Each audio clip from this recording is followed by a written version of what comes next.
Denying that we live now in a litigious society, but could a secret that people keep in the bedroom land them in the courtroom? Get herpes, end up in court?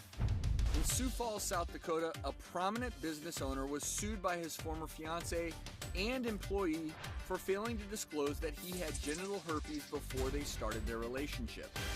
And in California, two women filed a suit against an actor claiming he intentionally concealed that he had herpes and knowingly infected the women.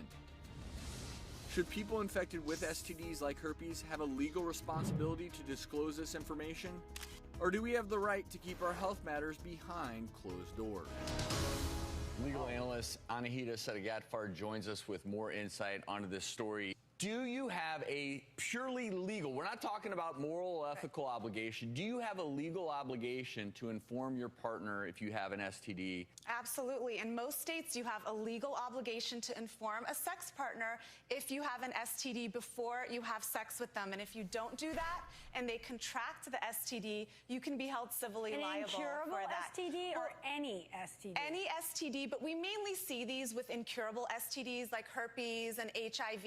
And in fact, in some states, it goes even further because it says even if the person didn't contract the STD from you, merely exposing them to that STD is enough for you to be sued. The problem is most people don't even know if they have herpes. So let's step back, and before we continue the conversation, I want to teach the audience here. So HSV-2 in this case, which is primarily genital herpes, 1 in 6 Americans carry it because most people don't have it. So if you didn't know you had it, yes. And theoretically, because I don't even know how you could prove how you gave it to someone else, are you still legally obligated in court? Could you be sued? Yeah. It gets a little more complicated in those situations, but yes, in some states you can, if you should have known. The question is, how can you prove that that particular person gave you the STD? That's an excellent question, and that is the hurdle that a lot of these plaintiffs have to prove in these lawsuits is what we call causation.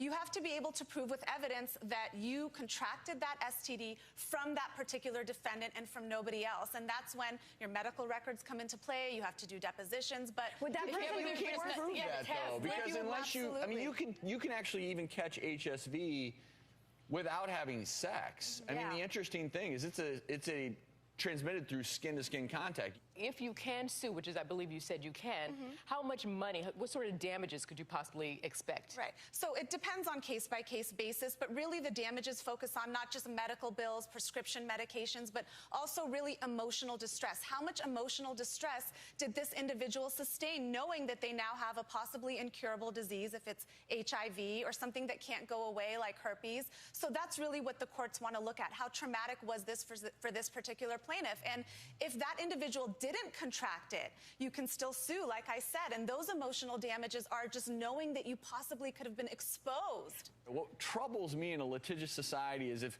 there's two individuals, neither of them, let's just theoretically say neither of them knows they have or don't have it, and someone ends up with it.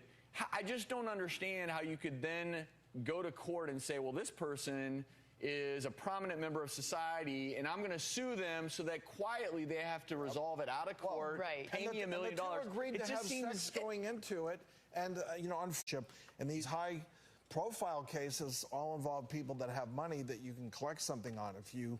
It's a scary statistic because we have not talked about this enough. It's 1 in 4 women. 1 in 4 women, 1 in 8 men. It's easier for a woman to catch it. And so, like, those numbers are staggering if you think about it. And that's why I think about it in terms of how would you ever possibly prove it? I just don't. I mean, I think you make a case that maybe we should be doing more testing on herpes, given that, as the great Eddie Murphy said, herpes is for life. It's like luggage. You carry it around for forever. I mean, I don't want to make light of it, but it's true.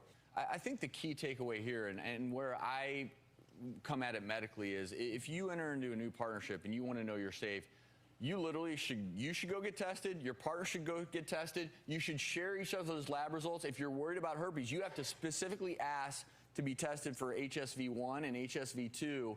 And if you want to share those results, That's to me where we need to get to in a society. We need to I agree with you. And then you can avoid all this, That's right? the moral of the story is number one, be 100% safe to the extent that you can. And number two, be open and honest. Get tested if you're having sexual relations with a new partner. And I'm not just saying that from a legal perspective, but all, from a moral perspective. Do the right thing. Have these discussions. Incidentally, one last thing I have to say with HSV is a condom only decreases your risk of transmission. Too many cases of this, whatever it takes.